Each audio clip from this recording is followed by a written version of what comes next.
రాశి. వృషభ రాశి వారికి ఈ వారం విద్యాపరంగా, ఉద్యోగపరంగా, వ్యాపారపరంగా అన్నీ బాగున్నాయి. అదేవిధంగా ధనం పరంగా కూడా చాలా చక్కగా ఉంది. వ్యాపార అభివృద్ధి బాగుంటుంది.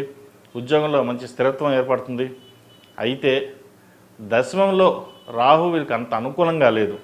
తద్వారా మనసు అనేది 10 విధాలుగా పరిగెడుతూ ఉంటుంది. ఏది ఒక నిర్ణయానికి వచ్చి రాలేని పరిస్థితి గోచరిస్తోంది. ఉద్యోగం మారుదామన్నా లేదా వ్యాపారం చేంజ్ చేద్దామన్నా ఏదైనా చేసేటప్పుడు కొంచెం ఆలోచించి ముందుకు వెళ్ళండి. ఈ ఉద్యోగం మార్పు కావచ్చు, వ్యాపారం మార్పు కావచ్చు, ఇటువంటి విషయాలు వీరికి ఈ వారం అంత అనుకూలంగా లేదు. ఉన్న చోటే స్థిరంగా పనిచేసుకోవడం, నలుగురితో పాటు సరదాగా ఉండడం, రావాల్సిన బెనిఫిట్స్ ఏవైతే ఉన్నాయో అవి తెచ్చుకోవడం, ఇటువంటి కార్యక్రమాలు చేయడం చెప్పదగినది. భూ సంబంధించిన విషయ వ్యవహారాలు చక్కగా ఉంది. ఇల్లు కానీ, భూమి కానీ లేదా బంగారాన్ని కానీ కొనుగోలు చేసే అవకాశం గోచరిస్తోంది. మునుపటి కంటే ఈ వారం కొంతవరకు ఫైనాన్షియల్ పరంగా స్థిరత్వం అనేది ఏర్పడుతుంది. రావాల్సిన బాకీలు వసూలు అవుతాయి. తీర్చివేయాల్సిన అప్పులని తీర్చివేస్తారు. వచ్చిన ధనాన్ని కొద్ద సేవింగ్స్ రూపేణా దాచడం కూడా జరుగుతుంది. భాగస్వామి సలహాలు, సూచనలు చక్కగా పాటించండి. వారి వల్ల మీకు బెనిఫిటే తప్ప నష్టం ఏ రోజు జరగదు. భాగస్వామి వ్యాపారాలు కూడా కలిసి వస్తాయి. ఎవరైతే ఇన్వెస్ట్మెంట్ పెట్టి స్ట్రక్ అయిపోయారో, కోర్టు వ్యవహారాలు ఏవైతే ఉన్నాయో అవి సానుకూల పడే విధంగా గోచరిస్తుంది. ఈ గణపతి నవరాత్రులు ప్రారంభమవుతున్నాయి. ఈ 9 రోజులు గణపతి స్వామి వారికి గకారక అష్టోత్తరంతో జిల్లేడు ఒత్తులతో దీపారాధన చేయండి. మంచి ఫలితాలు సంప్రాప్తిస్తాయి. అదేవిధంగా ప్రభుత్వ సంబంధమైన విషయ వ్యవహారాలు వీళ్ళకి సానుకూలంగా ఉంటుంది. ఒక స్థలం కానీ, భూమి కానీ ప్రభుత్వం తరపు నుంచి వచ్చే అవకాశాలు కూడా లేకపోలేదు. మీ చిరకాల వాంఛ నెరవేరే అవకాశం కూడా ఉందని చెప్పవచ్చు. ఈ రాశిలో జన్మించిన విద్యార్థులకు మంచి అవకాశాలు కలిసి వస్తాయి. వచ్చిన అవకాశాలని చేజార్చుకోవద్దు. దూర ప్రాంత ప్రయాణాలు చేయవలసి వస్తుంది.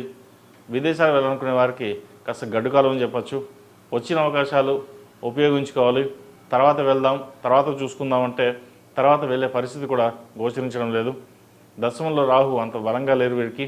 దశమాధిపతి శని ఏకాదశంలో నామమాత్రంగా ఉంది. అంత ఫలితాలు గొప్పగా లేదు. కష్టే ఫలినట్టుగా కష్టాన్ని తగిన ప్రతిఫలం తప్ప అదృష్టాన్ని నమ్ముకుని ముందుకు వెళ్ళొద్దు. మీ కష్టమే మీకు అదృష్టం. అదేవిధంగా సప్తమ వ్యయాధిపతి అయిన కుజుడు పంచమంలో ఉన్నాడు. మీ వాక్చాతుర్యంతో అందరినీ మెప్పించగలుగుతారు. అయితే మనం ఏది మాట్లాడినా నలుగురిలో తప్పు అయిపోతుంది, వివాదాలకు ఎక్కువగా ఉంటుంది, అందరినీ మమ్మల్ని టార్గెట్ చేస్తున్నారు అనే భావన ఏర్పడుతుంది. ఇక్కడ ప్రధాన అంశం ఏంటంటే మీ కెరియర్ని మీరే డిసైడ్ చేసుకోవాలి. మీకు మీరుగానే చేయాలి. ఎవరు ఏమనుకుంటారని పక్కన పెట్టి మన కెరియర్ ఏంటి, మనం ఏంటి, మనం ఎలా ఉండాలి, ఇదే భావంతో మనం ముందుకెళ్ళాలి. అలా కాకుండా ప్రతిదీ మనసుకు తీసుకోవడం వల్ల నష్టం మీకు తప్ప పక్క వాళ్ళకి ఎటువంటివి ఉండదు.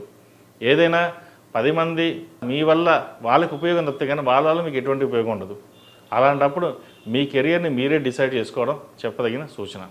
ఈ రాశిలో జన్మించిన స్త్రీలకు వృత్తి ఉద్యోగాల పరంగా, వ్యాపార పరంగా చక్కగా ఉంది. సోదరిమణులతోటి విభేదం రాకుండా చూసుకోవాలి. తృతీయాధిపతి చంద్రుడు చతుర్థంలో ఉన్నారు. పంచమంలో కుజుడు, ద్వితీయంలో గురువు వీరికి అనుకూలంగా ఉంది. శుభకార్యాలు చేయగలుగుతారు. మంచి సంబంధం కుదురుతుంది. వివాహ ప్రయత్నాలు ప్రారంభించవచ్చు. ఎప్పటి నుంచో ఇంకా వివాహం కావట్లేదు, సంబంధాలు రావట్లేదు, ఏం చేద్దాం అనుకున్న వాళ్ళు కూడా మంచి సంబంధం కుదురుతుంది. ఇది మంచి తరుణం కూడా చెప్పచ్చు. చక్కగా వివాహ ప్రయత్నాలు చేసేవారికి వివాహ ప్రయత్నాలు ప్రారంభించండి. ఈ గణపతి నవరాత్రుల్లో 9 రోజులు గణపతి స్వామివారిని ఎంత ఆరాధిస్తే అంత మంచిది. ఎటువంటి ఇబ్బందులు లేకుండా ప్రతి పని ముందుకు సాగుతుంది. ఈ రాశి వారు ప్రతిరోజు ప్రతినిత్యం జిల్లేడు ఒత్తులతో దీపారాధన చేయడం, ఆరవెల కుంకుమతో అమ్మవారిని పూజించడం చెప్పదగిన సూచన. ప్రతిరోజు నాగసింధూరం ధరించండి. మంచి ఫలితాలు సంప్రాప్తిస్తాయి. ఈ రాశిలో జన్మించిన వారికి కలిసి వచ్చే సంఖ్య 5, కలిసి వచ్చే రంగు గ్రే. ఏదైనా పని మీద బయటకు వెళ్ళేటప్పుడు గురువారం కానీ శనివారం కానీ వెళ్ళండి.